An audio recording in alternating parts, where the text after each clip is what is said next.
ClowdyWorld. And everybody been wondering what's going on with Lil Yachty and Caribou, especially after it seems like Lil Yachty's been breaking down every bridge he's built recently. Whether it's coming at Caribou and calling her out for something a random person on Twitter said, to even going at his lifelong homie Mitch on live right in front of that man Key Glock. Even as Key Glock was running that blunt in front of him, he ain't say nothing. But he had a whole lot to say about his homie Mitch, calling him broke, lame, and useless. It seems like this is what Lil Yachty's been doing. And now that it's caught up with Caribou, what does this lead on to for the Concrete Boys saga? Today, we're gonna do a deep dive into the world of hip-hop's most intriguing conflicts and collaborations. We're exploring the ongoing beef between Atlanta rapper Lil Yachty and his signed artist Caribou. We're overall with the rap collective known as Concrete Boys. Now buckle up, cause this story is packed with drama, diss tracks, and a lot of beef. So, when Lil Yachty was asked by that man Mitch about Caribou, all he had to say was that it's all respect and I signed Caribou because I had potential and I saw things were not running as smooth as they could be. Now, at first, that sounds like it's a pretty smooth answer, bro. Until you be hearing all this stuff going on now where it seemed like this man Lil Yachty, bro, is really been having bigger beef with Caribou than he put on. At first, it seemed as if there was a clip where I saw Caribou saying she didn't sign up for this. And even at her recent show, she didn't have a lot of people out there. It was only about maybe 20 or 30. But as someone who's not a hater, that's all you need to really bounce back.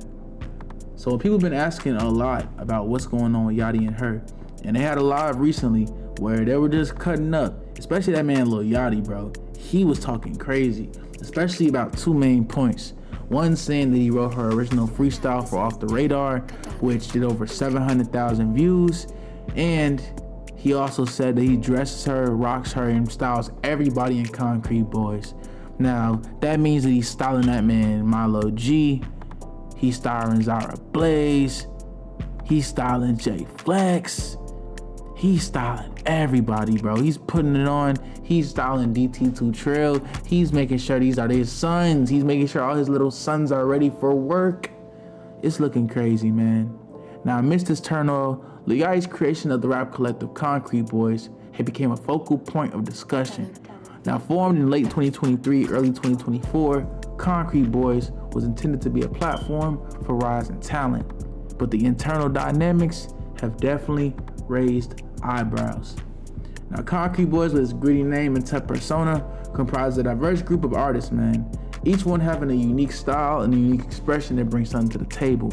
But if we're being honest, Caribou and DC2 Trill are their best members, bruh. The rest of them are a mixture between basic buns and a little bit of extra buns. Maybe if they're tough sometimes, they got a song or two or a verse or two that makes you think they're like Chick-fil-A buns, but then you realize they're back to just McDonald's buns and maybe a Big Mac every now and then if they actually got a good hit. Now, that's not to hate on them.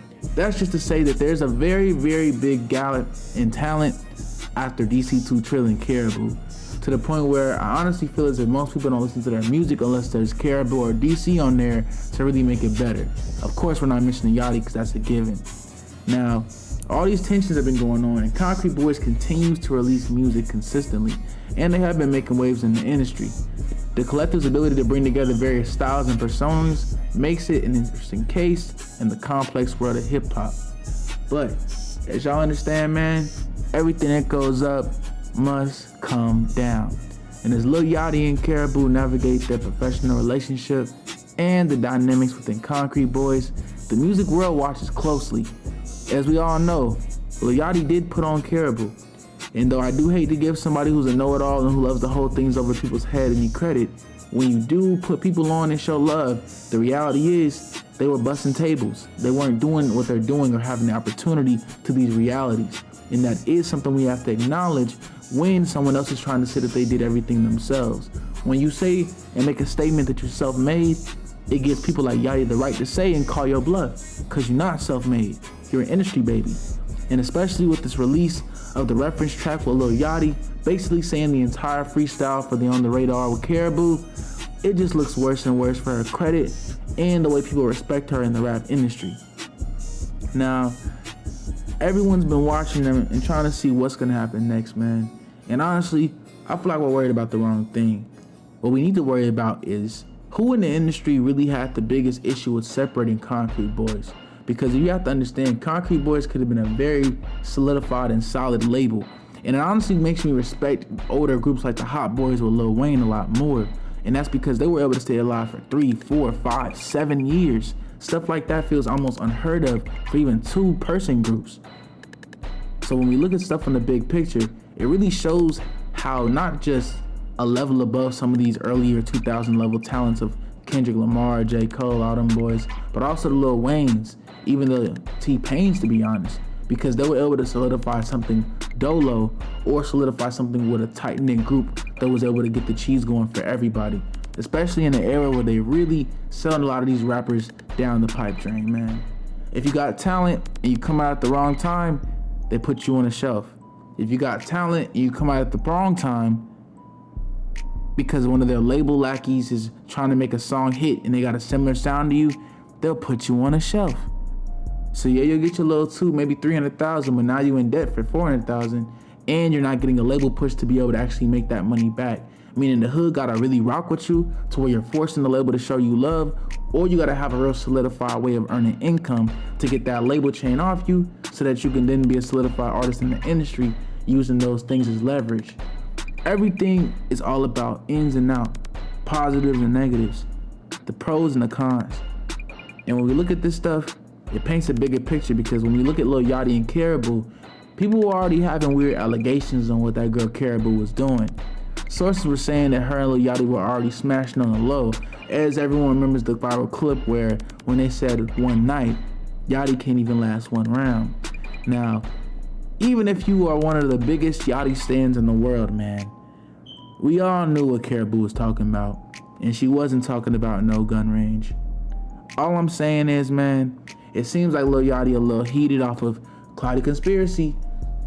Him and Caribou not smashing no more, things getting a little heavy with that, her respecting the business level of it, and you know, her knowing that she's one of the hotter people coming out, and Yachty not knowing how to handle rappers' egos, because Yachty is also a rapper, and if you're trying to be a record label owner, you have to understand how to manage others' egos. No record label owner is gonna say, hey, my artist is being mean to other people and she's not respecting security guards. Like, bro, what do you sound like? You sound like a bum right now, bro. If that is true, or whether that is or isn't, the point being that you have to hold yourself to a different standard if you want these other people to respect you in a different standard. And that's why Yachty's gonna keep being in the same position for a long time, because he has no drive for change. He's one of the most talented artists, able to switch up his creativity like nothing. But whenever it comes to his actual character, he stayed the exact same. And that's a big pro, but it can also be a very large con. ClowdyWorld, and let me know what y'all thinking about the situation with Lil Yachty and Caribou. What do y'all think about overall, how they moving? Do you feel like Lil Yachty's in the wrong, Caribou's in the right? Like in the comments and all that jazz. ClowdyWorld, and we gone.